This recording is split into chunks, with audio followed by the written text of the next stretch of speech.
ओम दुम दुर्गाय नमः। आज की कथा में आप सभी भक्तों का हार्दिक स्वागत है। माँ भगवती दुर्गा की कृपा सदैव आप और आपके समस्त परिवार पर बनी रहे। और अब तक की सभी कथाएं सुनने के लिए आप सभी भक्तों का बहुत बहुत आभार। और अब भगवती जगदम्बा का ध्यान करके आज की कथा का प्रारंभ करते हैं। मधु और कैटब का सारा वृतांत सुनने के बाद ऋषिगण बोले, हे सूत जी, आपने हमें पहले ही बतला दिया है कि असीम तेज वाले व्यास जी ने कल्याणकारी समस्त पुराणों की रचना करके उन्हें सुखदेव जी को पढ़ाया। व्यास जी ने घोर तप करके किस प्रकार से सुखदेव जी को पुत्र के रूप में प्राप्त किया, व्यास जी के मुख से आपने जो कुछ भी सुना है वह सब आप हमसे विस्तार पूर्वक कहिए। तब सूत जी बोले, सत्यवती पुत्र व्यास जी से जिस प्रकार योगी जनों में श्रेष्ठ साक्षात मुनि स्वरूप सुखदेव जी उत्पन्न हुए, उत्पत्ति के उस इतिहास को मैं आप लोगों को बता रहा हूँ। आप लोग ध्यान पूर्वक सुनिए। सत्यवती के पुत्र महर्षि व्यास पुत्र प्राप्ति के लिए दृढ़ संकल्प करके अत्यंत मनोहर सुमेरु पर्वत के शिखर पर कठोर तपस्या करने लगे। नारद जी से सुने गए एकाक्षर वाग बीज मंत्र का जप करते हुए तपोनिधि व्यास जी पुत्र प्राप्ति की कामना से परात्परा महामाया में अपना ध्यान केंद्रित किए हुए मन ही मन सोच रहे थे कि अग्नि, भूमि, वायु और आकाश इनकी शक्ति से संपन्न पुत्र की प्राप्ति मुझे हो। इस प्रकार प्रभुता संपन्न वे व्यास जी निराहार रहते हुए 100 वर्षों तक शंकर एवं सदाशिवा भगवती की आराधना में लीन रहे। फिर अनेकों प्रकार के विचार करते हुए महर्षि व्यास इस निष्कर्ष पर पहुंचे कि शक्ति ही सर्वत्र पूजनीय है। निर्बल प्राणी लोक में निंदा का पात्र होता है और शक्तिशाली की पूजा की जाती है। जहां पर्वत शिखर पर कर्णिकार पुष्प के अद्भुत वन में देवता एवं महातपस्वी वृंद विहार करते हैं, जहां सूर्य, वसु, रुद्र, पवन, अश्विनी कुमार द्वय एवं ब्रह्मवेत्ताओं में श्रेष्ठ अन्य मुनिजन निवास करते हैं, मधुर संगीत की ध्वनि से मुखरित उसी सुमेरु पर्वत की चोटी पर सत्यवती नंदन धर्मात्मा व्यास जी ने तपस्या की। उनके इस तपश्चरण के प्रभाव से समग्र चराचर जगत व्याप्त हो गया। महामेधा संपन्न पराशर पुत्र व्यास जी की जटा अग्निवर्ण की हो गई। तदनंतर व्यास जी का यह तेज देखकर इंद्र भयभीत हो गए और तब इंद्र को भयाक्रांत और व्याकुल देखकर भगवान शंकर जी उनसे कहने लगे। शंकर जी बोले, हे सुरेश्वर, आपको क्या दुख है? हे इंद्र, आज आप इस तरह भयग्रस्त क्यों हो रहे हैं? तपस्वियों से कभी भी ईर्ष्या नहीं करनी चाहिए, क्योंकि मुनि गण मुझे शक्ति संपन्न जानकर ही मेरी तपस्या करते हैं। ये तपस्वी मुनि लोग कभी भी किसी का अपकार नहीं चाहते हैं। शंकर जी के ऐसा कहने पर इंद्र उनसे कहने लगे कि भला व्यास जी ऐसा तप किस लिए कर रहे हैं, उनकी क्या मनोकामना है? तब शिव जी बोले कि व्यास जी पुत्र प्राप्ति की कामना से यह कठोर तप कर रहे हैं। उन्हें तपस्या करते हुए पूरे 100 वर्ष हो चुके हैं, अतः मैं उन्हें कल्याणकारी पुत्र प्रदान करूंगा। तब सूत जी बोले कि दया भाव से युक्त प्रसन्न मुख वाले जगत गुरु भगवान शंकर इंद्र से ऐसा कहकर मुनि व्यास जी के पास जाकर बोले, हे वासवी पुत्र, उठो, तुम्हें कल्याणकारी पुत्र अवश्य प्राप्त होगा। हे निष्पाप, तुम्हारा वह पुत्र सभी प्रकार के तेजों से संपन्न, ज्ञानवान, यशस्वी और सभी लोगों का सदा अतिशय प्रिय, समस्त सात्विक गुणों से संपन्न तथा सत्य रूपी पराक्रम से युक्त होगा। सूत जी कहते हैं कि तब शूलपाणी शंकर जी का यह मधुर वचन सुनकर उन्हें प्रणाम करके द्वैपायन व्यास जी ने अपने आश्रम के लिए प्रस्थान किया और वहां पहुंचकर कई वर्षों तक घोर तप करने के कारण अतिशय श्रांत महर्षि व्यास अरणी में समाहित अग्नि को प्रकट करने की कामना से अरणी मंथन करने लगे। मंथन कर रहे व्यास जी के मन में उस समय महान चिंता हो रही थी। मंथन तथा अरणी के पारस्परिक संयोग से प्रकटित अग्नि को देखकर व्यास जी के मन में अचानक पुत्र उत्पत्ति का विचार आया कि अरणी मंथन जनित अग्नि की भांति मुझे पुत्र कैसे उत्पन्न हो, क्योंकि पुत्र प्रदान करने वाली अरणी रूपी वह रूपवती उत्तम कुल में उत्पन्न तथा पतिव्रता युवती स्त्री मेरे पास है नहीं। साथ ही पैरों के श्रृंखला के समान स्त्री को मैं कैसे अंगीकार करूं? पुत्र उत्पन्न करने में कुशल और पातिव्रत धर्म में सदा ही तत्पर रहने वाली स्त्री मुझे कैसे मिले? पतिपरायणा, निपुण, रूपवती कैसी भी स्त्री हो, वह सदा बंधन की कारण ही बनी रहती है। स्त्री सदा अपनी इच्छा के अनुसार सुख प्राप्त करना चाहती है। शंकर जी भी नित्य स्त्री के मोह पाश में ही फंसे हुए रहते हैं। अतः अब मैं अत्यंत विषम गृहस्थाश्रम धर्म को किस प्रकार अंगीकार करूं?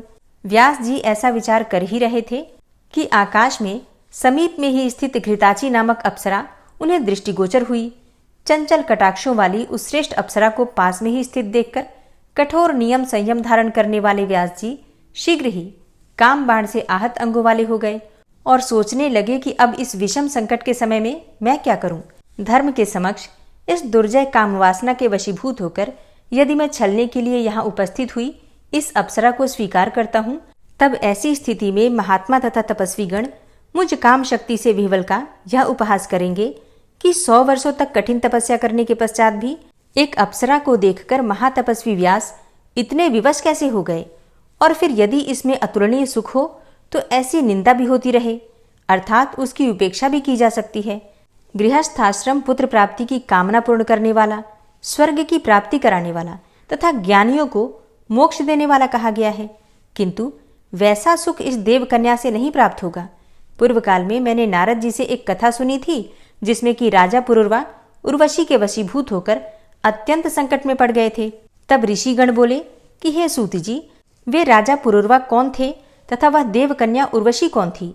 उस मनस्वी राजा ने किस प्रकार संकट प्राप्त किया?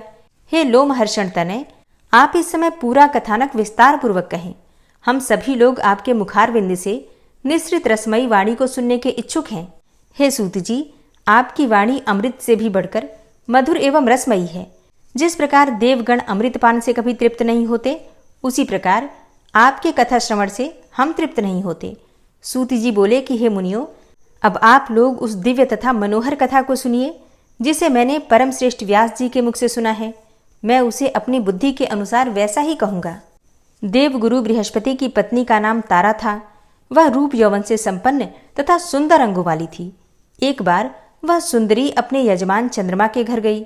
उस रूप तथा यौवन से संपन्न चंद्रमुखी कामिनी को देखते ही चंद्रमा उस पर आसक्त हो गए।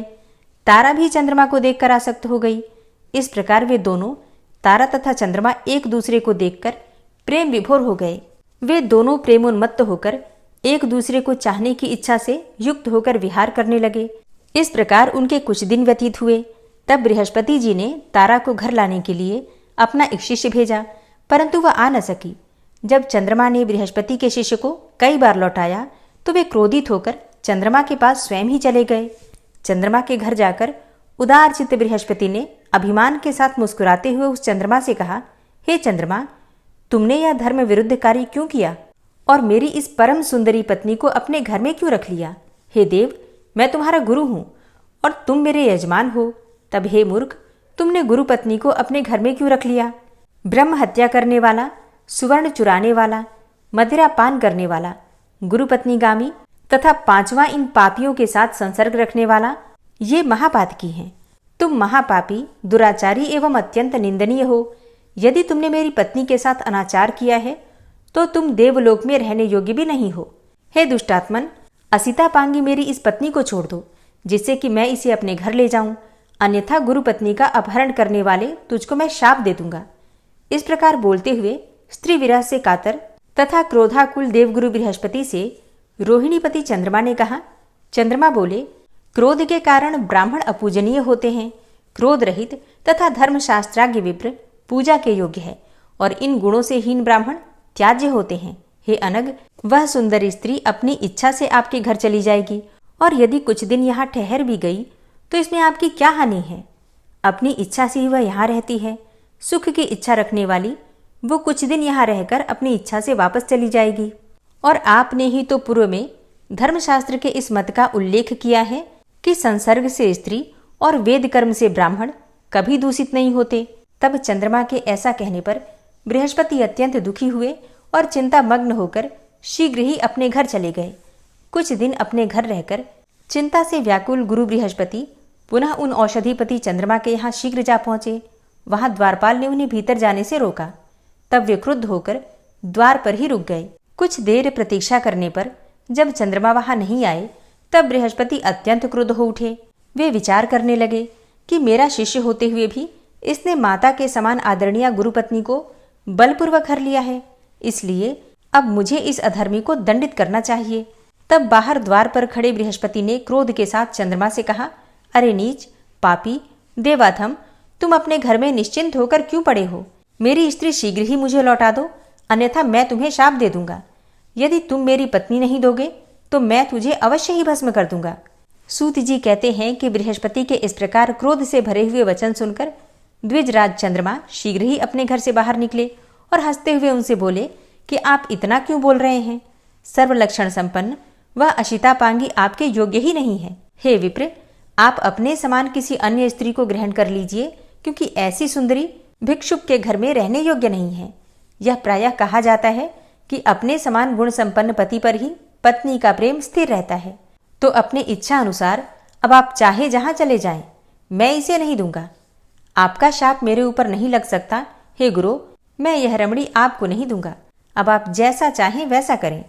सूत जी बोले कि चंद्रमा के ऐसा कहने पर देवगुरु बृहस्पति रुष्ट होकर चिंता में पड़ गए और वे कुपित होकर शीघ्रता से इंद्र के भवन में चले गए। वहां स्थित देवगुरु बृहस्पति को दुख से व्याकुल देखकर इंद्र ने पाद्य, अर्घ्य तथा आचमनी आदि से उनकी विधिवत पूजा करके बैठाया। जब बृहस्पति आसन पर बैठकर स्वस्थ हो गए, तब परम उदार इंद्र ने उनसे पूछा कि हे महाभाग, आपको कौन सी चिंता है? हे मुनिवर, आप इतने शोकाकुल किस लिए हैं? मेरे राज्य में आपका अपमान किसने किया है? आप मेरे गुरु हैं, अतः हमारी सारी सेना एवं लोकपाल सभी आपके अधीन हैं। ब्रह्मा, विष्णु, रुद्र तथा अन्य देवता भी आपकी सहायता करेंगे। आपको कौन सी चिंता है, इस समय उसे बताइए। तब बृहस्पति बोले कि चंद्रमा ने मेरी सुंदर नेत्रों वाली पत्नी तारा का हरण कर लिया और वह दुष्ट मेरे बार बार प्रार्थना करने पर भी उसे लौटाता नहीं है। हे देवराज, अब मैं क्या करूं? अब तो केवल आप ही मेरी शरण हैं। हे शतक्रतो, मैं अत्यंत दुखी हूं। हे देवेश, आप मेरी सहायता कीजिए। तब इंद्र बोले कि हे धर्मात्मन, आप शोक न करें। हे सुव्रत, मैं आपका सेवक हूं, मैं आपकी पत्नी को अवश्य लाऊंगा।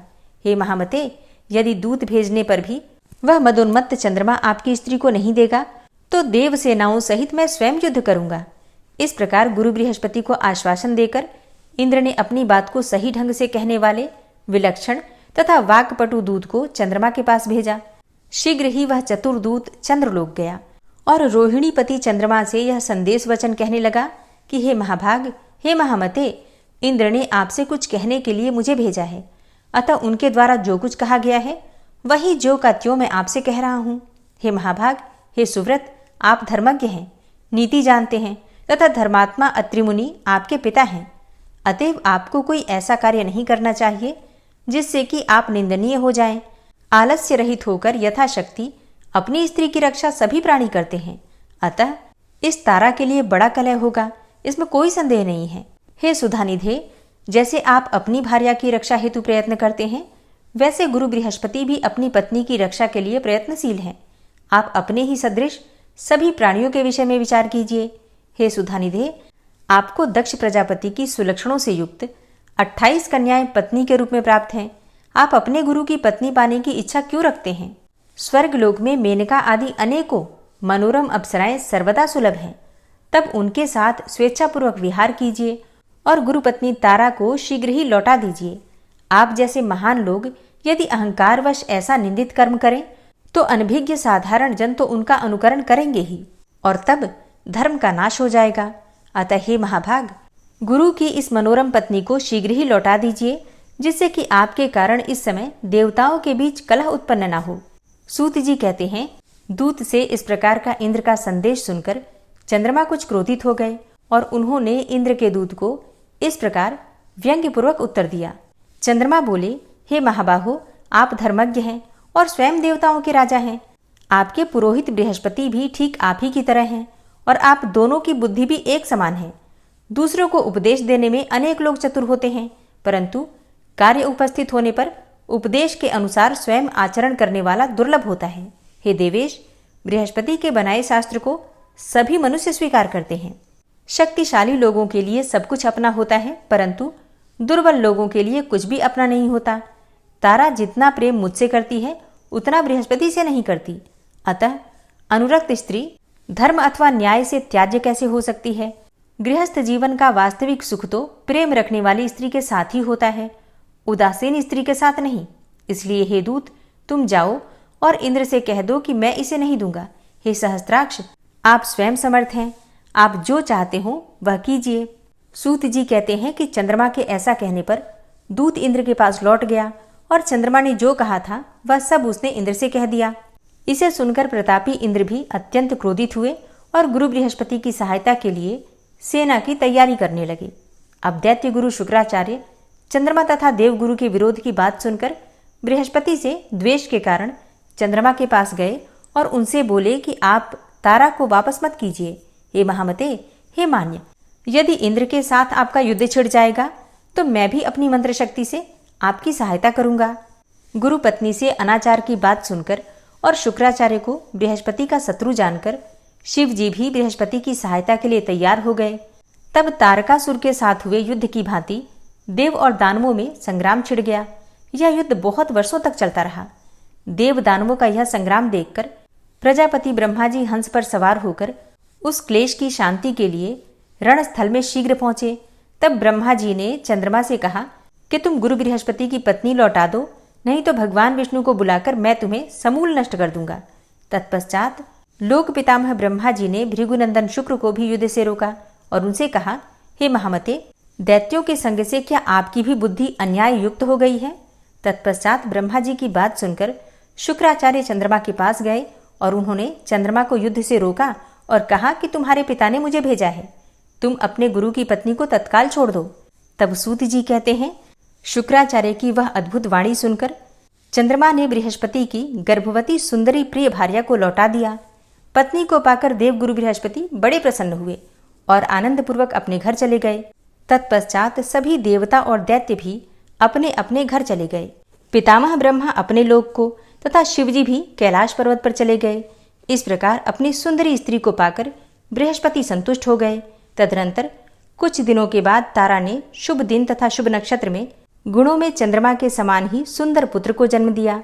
पुत्र को उत्पन्न देखकर देवगुरु बृहस्पति ने प्रसन्न मन से उसके विधिवत जात कर्म आदि सभी संस्कार किए।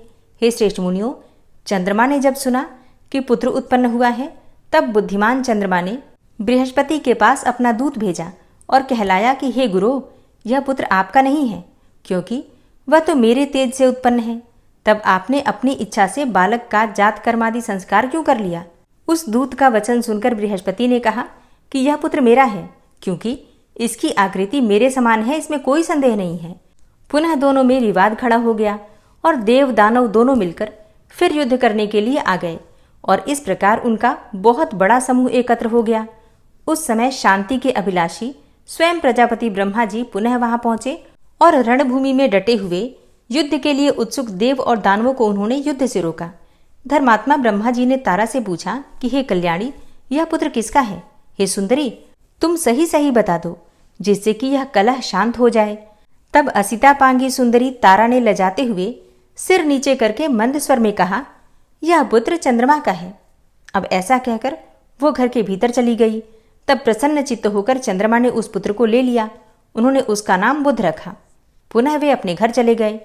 तत्पश्चात ब्रह्मा जी अपने लोक को तथा इंद्र सहित सभी देवता भी चले गए। इसी प्रकार प्रेक्षक भी जो जहां से आए थे वे सभी अपने अपने स्थान को चले गए। हे मुनिजन, इस प्रकार गुरु के क्षेत्र में चंद्रमा से बुध की उत्पत्ति का यह वृतांत जैसा मैंने पूर्व में सत्यवती पुत्र व्यास जी से सुना था, वैसा आप लोगों से कह दिया। ओम नमः चंडिकायै। आज की कथा का यहीं पर समापन करती हूँ। इसके आगे का वृतांत आप कल की कथा में सुनेंगे। और अब आप सुनेंगे श्री देवी दुर्गा कवच। ओम नमः चंडिकायै। माँ दुर्गा के चंडी रूप को हमारा नमन है। यह भगवान ब्रह्मा जी के द्वारा लिखा गया चंडी कवच है, जिसमें कुल 56 छंद हैं। चामुंडा देवता, दिग्बंध देवता, जगदम्बा माता इत्यादि का ध्यान करके हम इस दुर्गा सप्तशती के पाठ का प्रारंभ कर रहे हैं। मार्कंडेय जी पितामह ब्रह्मा जी से कह रहे हैं कि हे भगवान ब्रह्मा, जो इस विश्व में गोपनीय है वह रहस्यपूर्ण है तथा जो सभी की रक्षा करता है और हमें अधर्म से बचाता है, साथ ही जिसे आपने अभी तक किसी को दिखाया भी नहीं है, ऐसा कोई साधन या उपाय मुझे बताइए। मार्कंडेय जी के इस प्रश्न पर भगवान ब्रह्मा कहते हैं कि उस साधन का नाम तो देवी कवच ही है, जो इस विश्व में अत्यधिक गोपनीय है। वह देवी कवच सभी का कल्याण करने वाला, पवित्रता और पुण्य देने वाला है। आपको इसी का ही जाप करना चाहिए, इससे ही आपका उद्धार होगा। माँ दुर्गा की 9 मूर्तियाँ हैं। माँ दुर्गा का प्रथम स्वरूप है माँ शैलपुत्री, दूसरा स्वरूप है माँ ब्रह्मचारिणी, माँ दुर्गा का तीसरा स्वरूप है माँ चंद्रघंटा और चौथा स्वरूप है माँ कुष्मांडा। उनका 5वां रूप स्कंद माता का है और छठा रूप माँ कात्यायनी है। 7वां स्वरूप है माँ कालरात्रि का और 8वां स्वरूप माँ महागौरी के नाम से प्रसिद्ध है। माँ दुर्गा का 9वां रूप है माँ सिद्धिदात्री। यही नव दुर्गा के रूप हैं जिसे भगवान ब्रह्मा के द्वारा वेदों के माध्यम से बताया गया है। जो मनुष्य अग्नि में जल रहा हो, सभी ओर से शत्रुओं से घिर गया हो, विपरीत परिस्थितियों का सामना कर रहा हो और उस समय यदि वह माँ दुर्गा की शरण में जाता है तो उसका कभी भी बुरा नहीं हो सकता है।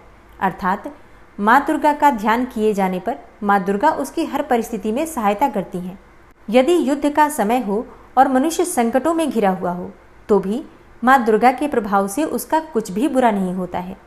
माँ दुर्गा उसके दुख, पीड़ा, भय इत्यादि का नाश कर देती हैं। जो भी भक्तगण माँ दुर्गा की भक्ति करता है, माँ दुर्गा अवश्य ही उन्हें अभय दान देती हैं। जो कोई भी देवी दुर्गा का ध्यान करता है, माँ दुर्गा उसकी हर प्रकार से रक्षा करती हैं और इस बात में कोई भी संशय नहीं है। चामुंडा माता का वाहन प्रेत है और वे उस पर सवारी करती हैं। वाराही माता का वाहन भैंसा है। ऐन्द्री माता का वाहन हाथी है तो वही वैष्णवी माता का वाहन गरुड़ है। भगवान शिव की पत्नी व सभी की ईश्वरी माँ पार्वती का वाहन वृषभ है। कुमारी माता का वाहन मोर है। लक्ष्मी माता कमल के आसन पर विराजमान है और उन्होंने अपने हाथों में भी कमल लिया हुआ है। वे भगवान विष्णु को अत्यधिक प्रिय हैं। वृषभ पर बैठी हुई माँ पार्वती का रंग सफ़ेद है। भगवान ब्रह्मा की पत्नी माँ ब्राह्मी या माँ सरस्वती हंस पर बैठी हुई हैं और सभी प्रकार के आभूषण पहने हुए हैं। इस प्रकार से माता रानी अपने भिन्न भिन्न रूपों में सभी तरह के योग व शक्तियों को ली हुई हैं। उन्होंने कई प्रकार के आभूषण व रत्न पहने हुए हैं जो उनकी शोभा को बढ़ा रहे हैं। माँ दुर्गा का एक रूप अत्यधिक क्रोध में रथ पर बैठा हुआ दिखाई देता है जो दुष्टों का नाश करने के लिए है। वे अपने हाथ में शंख, सुदर्शन चक्र, गदा, हल, मूसल इत्यादि लिए हुए हैं। इसके अलावा उन्होंने अपने हाथों में खेटक, तोमर, परशु, पाश, त्रिशूल तथा उत्तम कोटि का धनुष भी लिया हुआ है। माँ दुर्गा दैत्यों, दुष्टों व राक्षसों का नाश कर देती हैं, भक्तों का कल्याण करती हैं तथा देवताओं का सदैव हित करती हैं। इसी उद्देश्य के तहत ही उन्होंने भिन्न भिन्न भांति के अस्त्र शस्त्र लिए हुए हैं।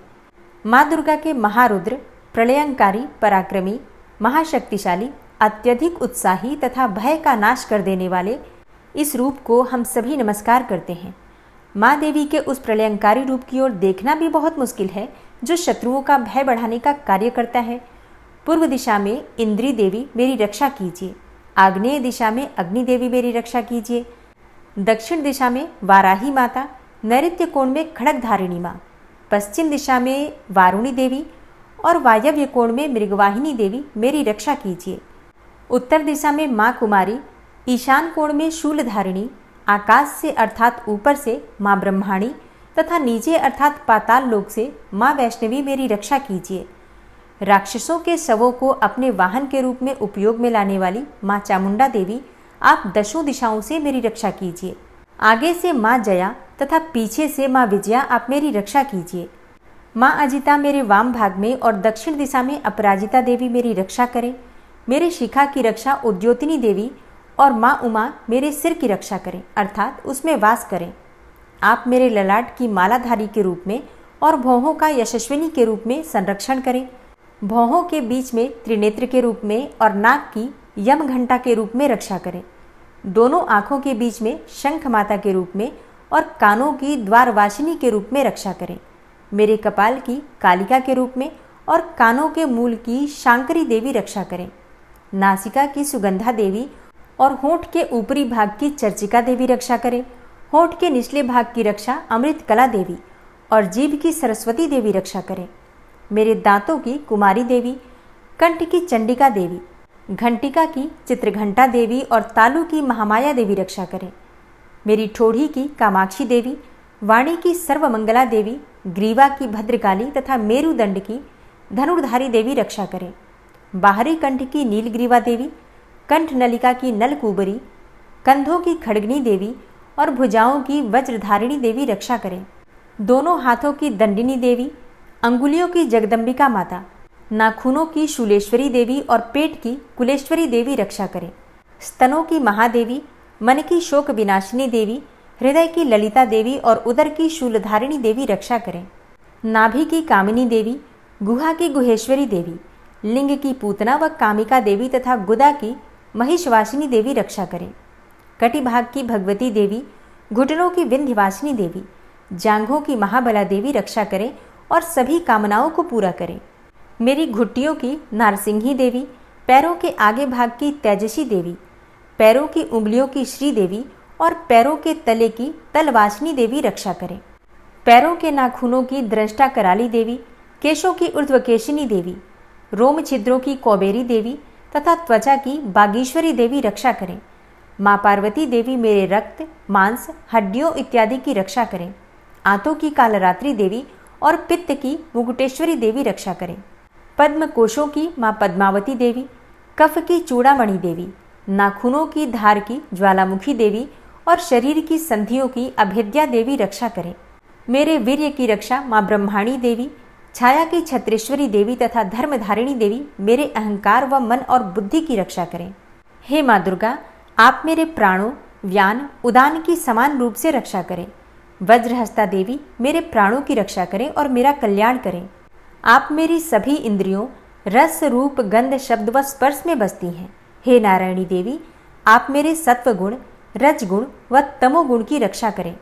मेरे आयु की वाराही देवी, वैष्णवी देवी धर्म की, यश व कीर्ति की लक्ष्मी देवी तथा धन व विद्या की चक्रिणी देवी रक्षा करें।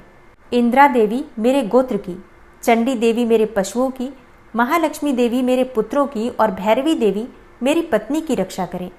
मेरे पथ की सुपथा देवी और उस मार्ग की क्षेमकरी देवी, राजा के दरबार में महालक्ष्मी देवी तथा सभी जगह निवास करने वाली विजया देवी मेरे भय की रक्षा करें। हे माँ दुर्गा, जो भी स्थान या अंग इस देवी कवच में रह गया है और वह अभी भी रक्षा करने योग्य है, तो आप उसकी भी रक्षा कीजिए। आप मेरे पापों का नाश करके मेरा उद्धार कीजिए। माँ दुर्गा की आज्ञा के बिना कोई भी व्यक्ति इस विश्व में एक कदम भी आगे नहीं बढ़ सकता है। हम यदि कहीं भी जा रहे हैं तो हमें अवश्य ही इस देवी कवच का पाठ करना चाहिए और उसके बाद ही प्रस्थान करना चाहिए। इस दुर्गा रक्षा कवच के पाठ से हमें हर जगह लाभ व सफलता मिलती है और हमारे सभी काम बन जाते हैं। हम जब भी माँ दुर्गा का ध्यान करते हैं, वैसे ही हमारे सभी काम बनते चले जाते हैं। उस व्यक्ति को इस पृथ्वी पर बिना किसी तुलना के परम यश और वैभव प्राप्त होता है।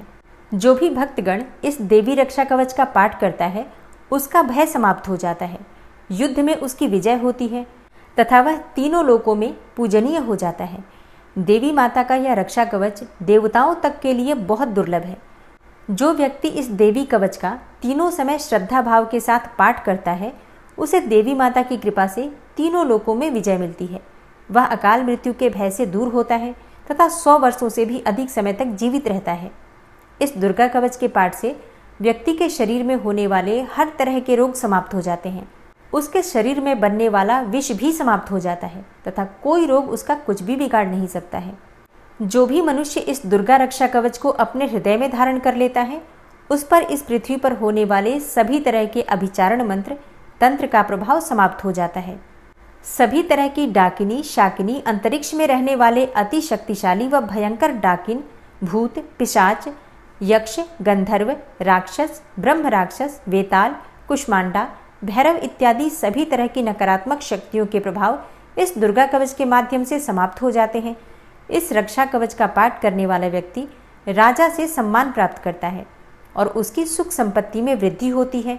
जो भी व्यक्ति इस देवी कवच का पाठ करता है, उसका हर जगह यश बढ़ता ही जाता है और जो भी इस कवच का 7 बार जाप करता है, उसका वंश इस पृथ्वी के अंत तक रहता है। इसके पश्चात जब उसकी मृत्यु हो जाती है, तब वह माँ दुर्गा के आशीर्वाद से परम स्थान को प्राप्त करता है, जो देवताओं को भी अत्यंत दुर्लभ है। उसे महामाया का प्रसाद मिलता है और उसकी मुक्ति हो जाती है। वह माँ दुर्गा के आशीर्वाद से सुंदर रूप को धारण करता है और भगवान शिव के समान आनंद प्राप्त करता है। श्री देवी दुर्गा कवच संपूर्ण हुआ। दोस्तों, अगर आप शीतला अष्टमी, एकादशी और नवरात्रि के विषय में जानना चाहते हैं तो चैनल पर वीडियो अपलोड हो चुकी है, ज़रूर देख लीजिए। और चैनल पर पहली बार आए हैं, अगर अभी तक आपने चैनल को सब्सक्राइब नहीं किया है तो आज की वीडियो अगर आपको अच्छी लगे तो चैनल को सब्सक्राइब करके बेल आइकन को ज़रूर प्रेस कर लीजिए। इससे ये होगा कि इस चैनल पर जो नई वीडियो अपलोड होंगी उनकी जानकारी आपको सही समय पर प्राप्त होगी। मिलती हूँ मैं आपसे अगली वीडियो में, तब तक के लिए जय श्री राधे।